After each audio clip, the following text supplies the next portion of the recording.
ready. What up? Let's get to it. So, as we know, it's been a lot of people having a lot to say about JJ McCarthy. What's his problem? Huh? Why was he so inaccurate last game? Why did he have struggles? Is he a bust? Some people calling him a bust. Some people saying he's not a bust. You hear me, dog? People pointing the blame. Whose fault is it? Whose fault isn't it? Does he need more time? Yeah, have the injuries affected him, et cetera, right? Can KOC fix him? Is KOC getting fed up? All of the above. Everybody got something to say about McCarthy. Majority of people talking about him in a negative way, saying he's done, saying he's a bust, saying he can't make the cut. You hear? Heavy, period. But it's one person in particular, and I'm going to get into the video in a minute after I'm done talking here, but it's one person in particular, Dan Orlovsky, former NFL quarterback. Now, was he a Hall of Famer? No, but he has actual snaps at the highest level of the realm of football. So you respect his takes, huh? You respect what he had to say, unless he's just saying some dumb bullshit. You hear me, dog? Heavy. But he's really heard the blue for the two. You know what I'm saying? Across the helmet, wow, you know what I'm saying? But he's felt real contact. He knows what it is to play football, dog, at the highest level. So, like I say, you respect his takes and his opinions, especially on the quarterback situations, right? So, in this point in case, he's speaking on McCarthy. And now the question is, before I get into a video, is a lot of this on KOC? If this analyst can point these flaws out, understand why he's been so inaccurate, why he's been off base, et cetera, et cetera. Is this a coaching issue? Because, like I've said, JJ McCarthy's issues are developmental issues, technical difficulties, so to say, but things that can all be fixed. Now, if KOC is the quarterback whisperer, like we all say he is, huh? You hear me? We've seen what he did with Kirk Cousins, seen what he did with Sam Darnold, seen what he did with Daniel Jones, and the list goes on with the bottom of the barrel pack quarterbacks, the Joshua Dobbs, the Mullins, et cetera, et cetera. You hear me, heavy dog? Even Kellen Mond to a certain extent. You hear me? Huh? But at the end of the day, dog, if he is the QB whisperer, can he handle McCarthy? Why does McCarthy seem like his toughest challenge yet? After he thought so highly of him. You hear me? Hey, after he wanted to trade up to get him, had so much belief in him. But you have to ask Kevin O'Connell, is he putting his best foot forward? Is he really putting the time and grind and effort and work in like he did with Kirk Cousins, like he did with Sam Darnold, huh? You hear me? Now, with some rumors and speculation that KOC is fed up. How the hell he gonna be fed up with a rookie who only got 6 games under his belt? And if he is fed up, why don't he be real? No, he says something about it's time for the cement to dry, a little metaphor. Well, KOC, guess what? It's time for you to put your quarterback in the best position to win. And if all his issues are developmental, which I guarantee they are, we know his mental is there, his mental fortitude. I mean, damn, him as a rookie with all his flaws and errors, he has led you to 2 comeback victories, a major victory for the against the Detroit Lions. You hear me, dog? Heavy, huh? Yeah, for real, man, for real. He has spurts where he looks very good, spurts where he looks very bad. But at the end of the day, like I've said in previous videos, huh? Yeah, he is a winner. He is a dog. He is not a quitter. You hear me? He is a baller, a gamer, dog. He can turn it on. Boom. So whatever technical issues he has, you should be able to observe that and fix that, KOC.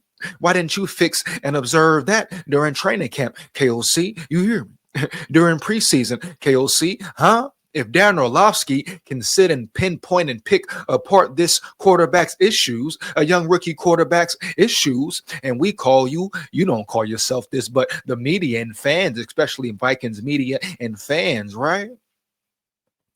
Huh? Call you the QB whisperer. Why the hell can't you solve this conundrum? Why hasn't it been solved yet? We know the arm power is there. Power is crazy. Power is crazy. I've explained that on a touchdown throw to Jordan Addison last week that should have won the Vikings the game. Side note, special teams, fuck you until y'all make up for it, dog. Believe that. You hear me? Big SKOL here. SKOL Vikes win, lose, or draw. Tighten up, bruh. Tighten the hell up. Straight up. Huh? You know, it is what it is. Bottom line.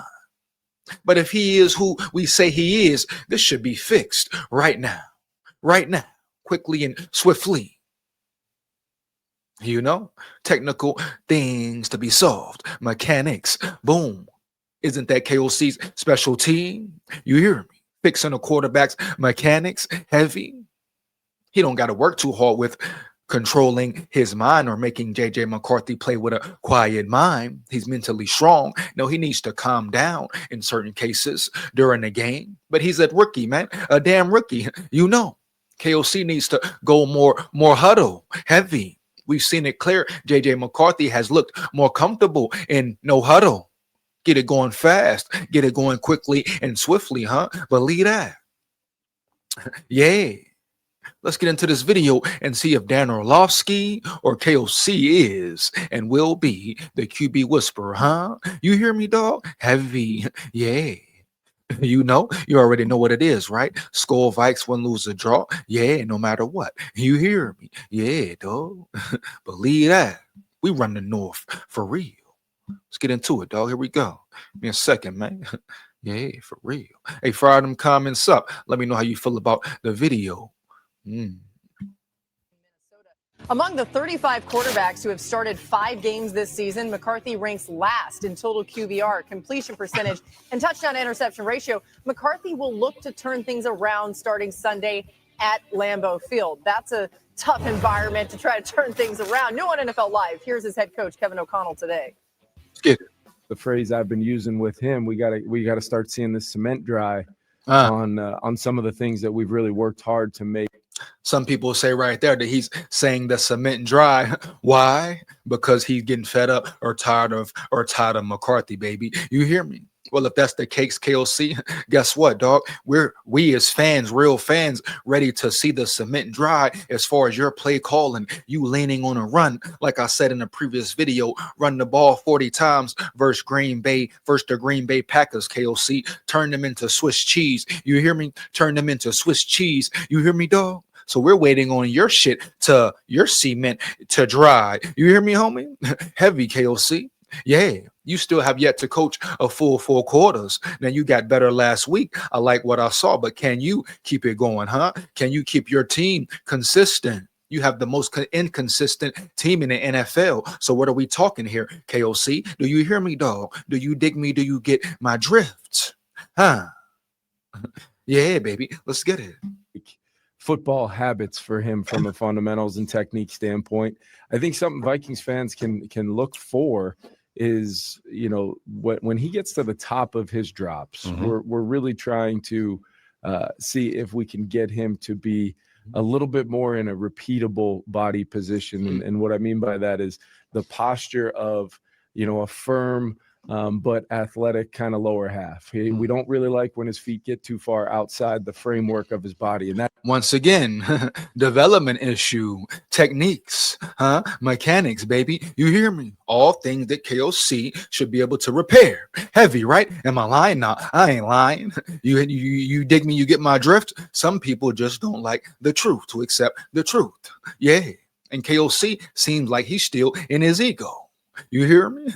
For the most part, he can't come out and say, hey, I was wrong. It's on me. Boom. Not just the McCarthy situation, right? The Carson Wentz situation, the whole play calling situation, the lack of run call situation, all of the above. Let's get it. You hear? It happened a couple times the other day that contributed to maybe some of the accuracy. His feet got a little bit wide. Okay, so if people were watching Monday, you heard Dan say, I'm trying to figure out why he's inaccurate. And as soon as you said that, I knew you'd figure it out. You have. So go ahead. Yeah, and it's the cause and effect. And so the effect is missed throws that happen directly after a great throw. And you're trying to see why. So I want everyone at home to pay attention to, you're just Watch him break it down. Watch him break it down to the boogie down. Let's get it. Roll Tide full of pride. Let's go win. You hear me? My bad. I'm watching the Bama game right now as well. But SKOL Vikes. Win, lose, or draw. Let's go win. Same thing. You hear me? SKOL Tide. Yeah. It's going to see the initial part that's going to be the missed throw. See where the throw is in relation to where the receiver is. In the NFL world, that's an egregious miss. Okay, so now let's focus on JJ when he gets to that top in that body posture. Okay, so a couple things stand out to me. You heard Kevin O'Connell say his feet outside the framework of his body. So JJ's not this 6'5" guy. He's only about 6'1". His step right here on this throw is so wide, it's almost like for me in a 6'5" frame. Peyton Manning was notorious on trying to have a 6-foot step, no matter if it's a 5-yard, 15-yard, 20-yard throw. So it's really important for JJ McCarthy. Bring that back, guys, because I want to talk about that body. You see this analyst here, man, breaking it down, looking from the outside in, not even really, never had no time with McCarthy, never been around him, but him seeing this and observing this and saying, hey, boom, you fix this, you fix his issues. You feel like, damn, KOC should have been able to identify this conundrum right here a long time ago. I'm talking a long time ago. Huh? Yeah, man, for real. Heavy. Position for JJ McCarthy when it comes to like that ball out of his hands throw. He's getting far too wide. All right, play it far too wide with his base. I think the second thing is you don't see JJ be very much of a rotational thrower. This is going to be the ball down the sideline to Hawkinson. Another egregious miss. This is going to be the best angle for us to talk about it, okay? One, you're going to see that. Look how wide his base is. See how wide his base is now? That's because he's a Look at that, man. Crazy. Mechanics looking way off. Bottom half and top half looking way off, right? You hear me, dog?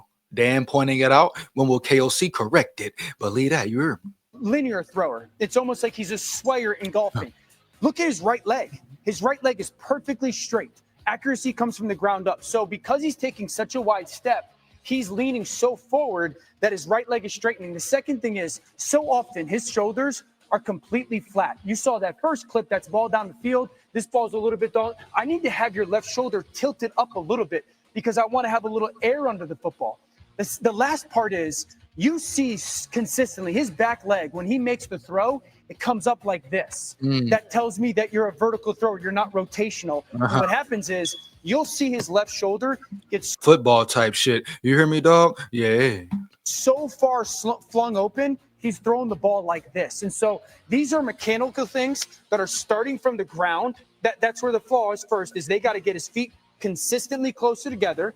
The second thing is they got to get him to, at his hips, rotate more, because right now his legs don't rotate, his hips don't rotate, and his upper body does. So that's why you're getting these occasional kind of egregious misses. You could play it and see how his left arm flings open. See, his left shoulder is consistently behind the right shoulder rather than pointing towards his target and staying tight. And so I know it's discouraging. I understand it. Like, it's concerning. I'm a little bit more encouraged because I think those are correctable things. Yeah. I think Facts.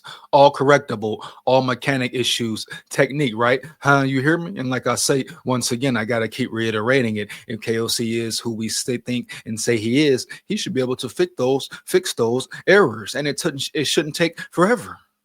Period. That should have been fixed in training camp. Damn near. Hey. 2 years of right leg injuries are a little bit attached to this, because I don't remember this being something coming out of school that was a high level of concern. Funny. There were some people that thought throwing left for JJ was for whatever reason less accurate than throwing right. I think the part about JJ that's so interesting, thinking back to his Michigan days, is that unlike the three guys that were drafted at the very top, Caleb, Jaden, and Drake, who had to carry their respective college programs at different times during their career, JJ played for Michigan, obviously. They had an historically great defense, an unbelievable running game, and there weren't that many times where it was like thrust on his shoulders. Yeah. Put us on your shoulders, put us on your back, and carry us. And so the number of like high leverage throws. Don't nobody care what he's talking about. He's put the team on his shoulders 2 games, 3 games. So what we talking about here? What effect does that have? How is that relevant to him right now in the NFL, in his NFL position, dog? You hear me, dog? Heavy, no cap. I don't care if he didn't have to put his Michigan team on his shoulders. He's done it already in the NFL. Goofy, huh? Believe that. You hear me? He's done it already in the NFL. Period. Let's get it, bro. For real. Where JJ's accuracy determined the fate of the game for Michigan, pretty limited. Sure. The accuracy wasn't discussed as much because there was a lot of good tape of JJ play action pass, hit a guy in rhythm, That guy has good arm strength, he has good accuracy, and his intangibles are off the chart, and it's going to be impossible for a coach to not fall in love with him. But seeing this tape and hearing you break it down made me think back to some of the throws where you're just like, for whatever reason, left is just more difficult than right. I don't know if that's common in quarterbacks or not, but for JJ, it was a talking point during that pre-draft process. I don't think it's that common. I think the overstriding is common, especially we've talked about it a little bit. He's trying so hard. Yeah. So it's like, He needs to calm down. He has to calm down, baby. You hear me? Part of his problem, his big problem, calming down, dog. And this will come with time, preparation, dog, repetition. The game is still slowing down for him. I repeat, it's still slowing down for him. And he's been thrown right into the fire. He's been thrown to the wolves, the lions, the bears, the tigers. Oh, my. Everyone keeps forgetting that. You hear me, dog? How many rookie quarterbacks have we seen fuck up? You hear me? Heavy. Everybody want to say it takes time, but they're so biased. It don't take time now when it comes to JJ McCarthy, huh?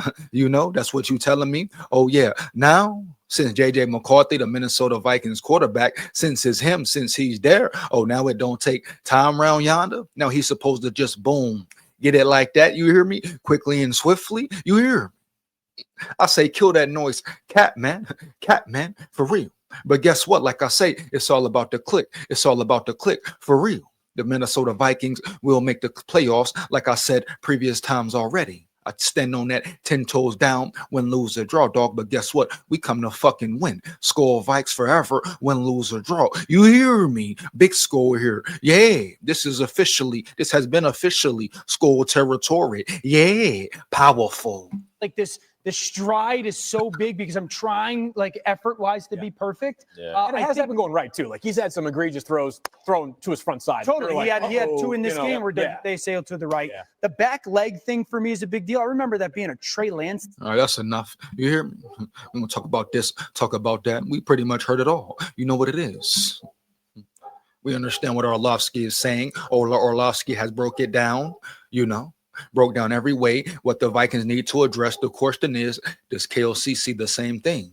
Can he correct those certain things? Or will he just blame it on McCarthy? Will he continue to pout on the sidelines with the bad throw? Now, I understand you're getting emotional, KOC. You expect certain plays to work, but at the same time, be patient with McCarthy like you was patient with Sam Darnold, patient with Kirk Cousins. You hear me? Patient with Joshua Dobbs, Nick Mullins, etc., KOC, for real.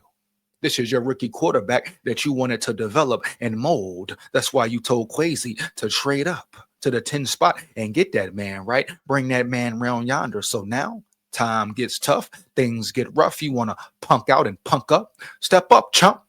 And much love to you, respect to you. KOC, I want to see you win, dog. You hear me? The big is, you hear me, dog? Yeah, for real.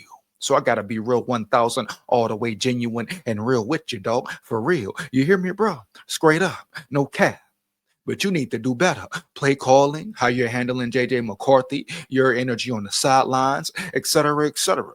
And you need to have your team prepared to play and be a consistent team, which you haven't been. Your team hasn't been for the whole year. You hear me, dog? For the whole year. Yeah, KOC like that there, boy. Round yonder, believe that. So once again, the question is KOC the real QB whisperer, or is Dan Orlovsky the real QB whisperer? And if KOC can't fix JJ McCarthy, fix those subtle mechanics, who the hell is he? Period. Heavy. Does his whole quarterback whisperer card become revoked? You hear? Hey man, fire them comments up. Let me know how you feel about the video. You know what it is. Big SKOL here. SKOL Vikes win, lose, or draw. Heavy. And guess what?